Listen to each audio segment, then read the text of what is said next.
Stranger things season 5 theories. पिछले theory video के 11% से कम सक्सेस रेट के बाद ये रहा एक और फैन थियरीज वाला वीडियो।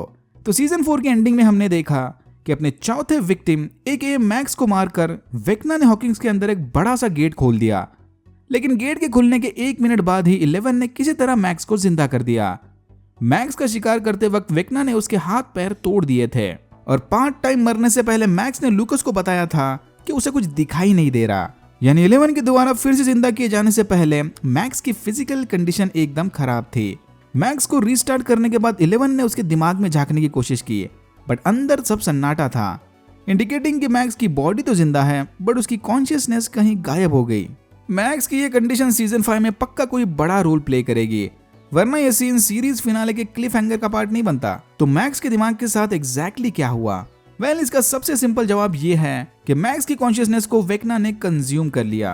हॉकिंग्स मैसेकर सीन के वक्त नंबर 1 ने 11 को बताया था कि उसके विक्टिम्स मरे नहीं, उनकी कॉन्शियसनेस आखिरी दम तक नंबर 1 के साथ उसके दिमाग में रहेगी। वेक्ना ने अपने डार्क माइंड पैलेस में उसके विक्टिम्स को ट्रॉफीज की तरह रखा था। ये वेक्ना के विक्टिम्स की फिजिकल बॉडी नहीं बल्कि बस उनके कॉन्शियसनेस का प्रोजेक्शन है, क्योंकि विक्टिम्स की बॉडीज तो रियल वर्ल्ड में होनी चाहिए ना। यानी मैक्स की कॉन्शियसनेस इस वक्त यहाँ होनी चाहिए, वेक्ना के माइंड पैलेस में। 11 को किसी तरह वेक्ना के दिमाग में घुसकर मैक्स को यहीं से छुड़ाना होगा। बाकी विक्टिम्स के माइंड प्रोजेक्शन भी मरे हुए लग रहे थे, क्योंकि बाहर रियल वर्ल्ड में उनकी फिजिकल बॉडी भी मर गई, बट मैक्स की कंडीशन में वो जिंदा है। बट इस सबसे पहले 11 को वेक्ना को ढूंढना होगा, जो शायद अपसाइड डाउन के किसी कोने में पड़ा रिकवर हो रहा हो। लेकिन अगर वेक्ना ने अपनी पूरी कॉन्शियसनेस इन शैडो पार्टिकल्स में ट्रांसफर कर दी तो उसका माइंड पैलेस एक्सेस करना और भी ज्यादा मुश्किल हो जाएगा। मैक्स को लेकर एक और पॉपुलर थ्योरी ये है कि नेक्स्ट सीजन में वेक्ना उसकी बॉडी में घुस जाएगा, बिल्कुल वैसे जैसे माइंड फ्लेयर या वेक्ना पिछले सीजन में विल और बिली की बॉडीज को यूज कर रहा था। बाय द वे, ये पोजीशन वाला प्रोसेस भी देखने में एकदम सेम ही लग रहा था। मे बी इस सीजन में वेक्ना मेथड अपग्रेड करके लोगों की जान लेने लग गया, बट मैक्स की कंडीशन में उसका दिमाग एकदम खाली है, तो अंदर से कोई कॉन्शियसनेस फाइट बैक नहीं करने वाली। यानी वेक्ना को कंट्रोल करने एकदम पैक पीस बॉडी मिल जाएगी। बट ये वाली थ्योरी को ज्यादा ही ऑब्वियस है। Let's see. अब सबसे बड़ा सवाल ये है कि क्या मैक्स वापस होश में आएगी? अगर आ भी गई तो क्या मैक्स का ये रीइंकार्नेशन ओरिजिनल मैक्स से अलग होगा? होपफुली ये मैक्स की कमबैक स्टोरी को अपसाइड डाउन के गेट से ना कनेक्ट कर दे कि गेट से क्लोज होने तक मैक्स वापस नहीं आ सकती वगैरह। शो के इतने पॉपुलर एक्टर को ये कंप्लीट बेड रेस्ट तो नहीं देने वाले, तो पक्का उसे वेक्ना के साथ कनेक्ट कर देंगे। कनेक्शन से याद आया, हॉकिंस आते ही विल को भी फिर से माइंड फ्लेयर का प्रेजेंस फील होने लगा। इसे अब जाके पता चला कि सीजन 1 से इनडायरेक्टली उसे वेक्ना ही परेशान कर रहा था। पिछले थियरी वीडियो में मैं ऑलरेडी बता चुका हूँ कि विल का अपसाइड डाउन के साथ कोई स्पेशल कनेक्शन है। वो अकेला ऐसा कैरेक्टर है जो काफी दिनों तक अपसाइड डाउन में अटकने के बावजूद भी सही सलामत जिंदा वापस आ गया। बट वापस आने के बाद से ही विल काफी बदल गया था। अकेला शांत रहना, अकेले में बार बार अपसाइड डाउन वाले दिनों को याद करना वगैरह।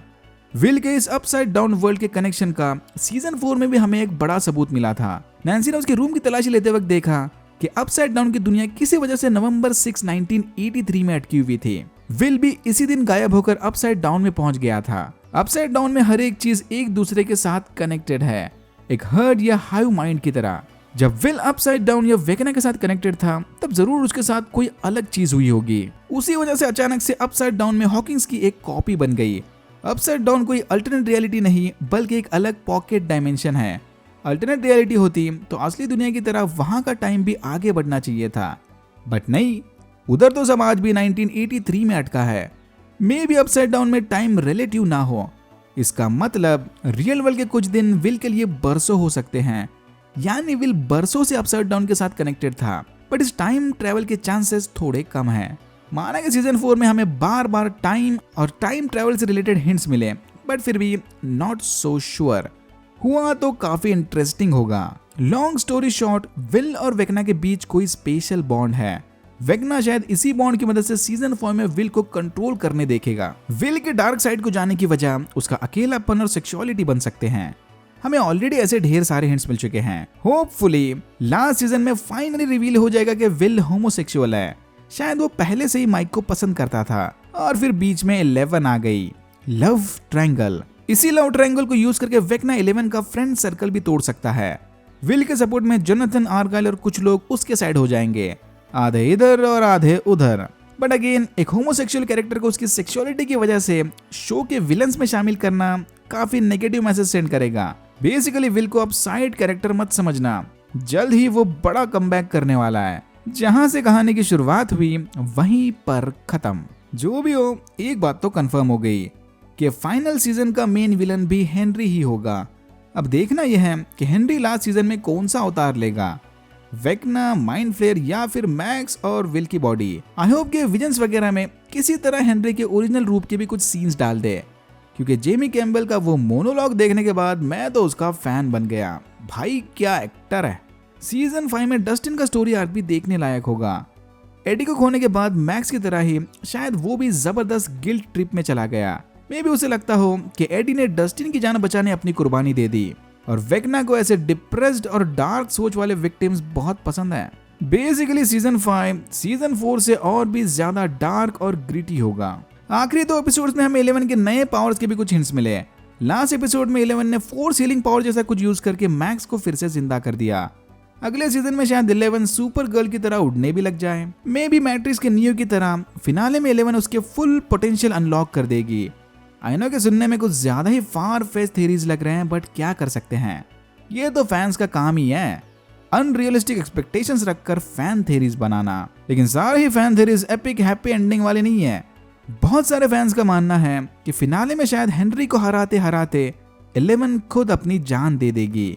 अपसाइड डाउन के छोटे छोटे गेट्स बंद करने में 11 का सिस्टम थ्रॉटल कर रहा था। इतने बड़े गेट को बंद करके वेक्ना को मारने में बहुत ज्यादा एनर्जी लगेगी। तो हाँ, नॉट सो सरप्राइजिंगली फिनाले में 11 के मरने के चांसेस 50-50 हैं।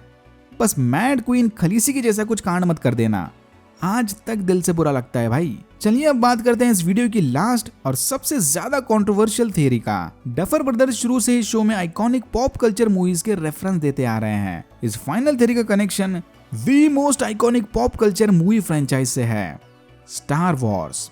यस, सही समझे।